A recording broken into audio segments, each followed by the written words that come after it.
Are you looking for the best 4K cameras? In this video we will look at some of the 4 best 4K cameras on the market. Before we get started with our video, we have included links in the description, so make sure you check those out to see which one is in your budget range. Number 1. Sony ZV-E10 II. The Sony ZV-E10 II is an impressive hybrid camera from Sony's APS-C lineup. It has some of the most advanced 4K video features of any camera in its class, with 4K recording at up to 120 frames per second, though with a notable crop, so you can capture high-quality slow-mo footage with ease. It also features IBIS, a sturdy weather-sealed construction, and one of the best autofocus systems on the market, not to mention internal 10-bit recording and log format support for more advanced video shooters. Another excellent choice at this price point is the Fujifilm X-S20. Like the ZV-E10 II, it has features like IBIS and internal 10-bit log recording, along with the option to record in 6.2K open gate, giving you more leeway to crop into different aspect ratios.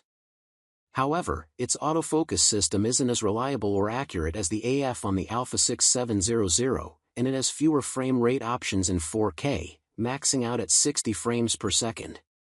Number 2. Sony ZV-E10 II.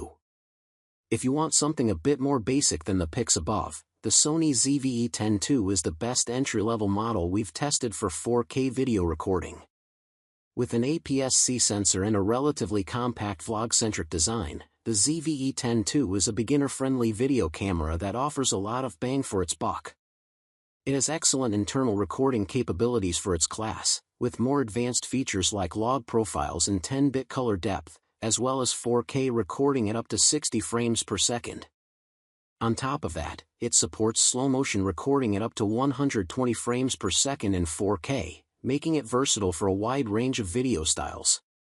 Its autofocus system also performs remarkably well in video, and video quality is great overall.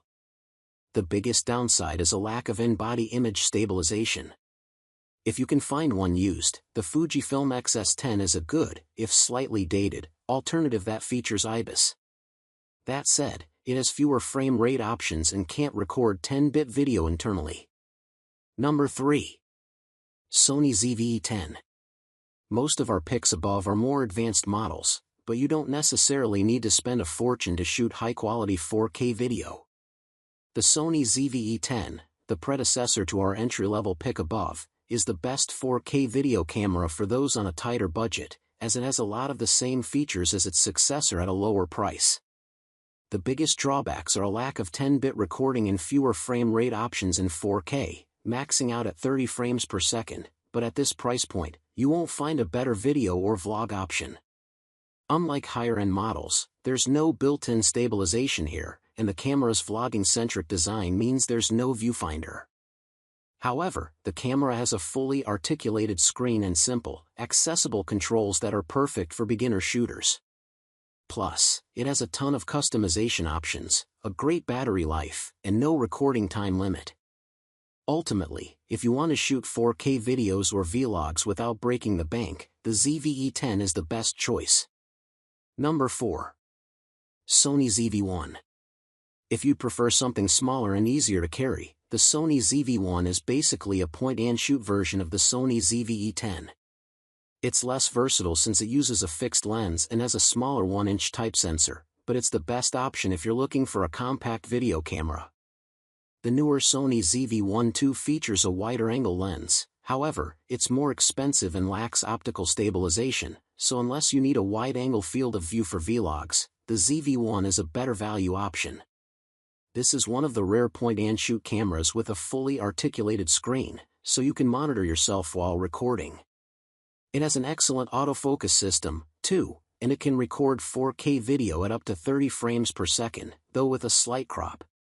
The biggest trade-off here is battery life. A smaller camera means a smaller battery and worse battery performance. Therefore, it's capped to a very short 5-minute recording limit in 4K to prevent overheating. By default, you can change this in the settings if you wish. Though it's prone to overheating if you record continuously, this is still a great option if you stick to shorter takes.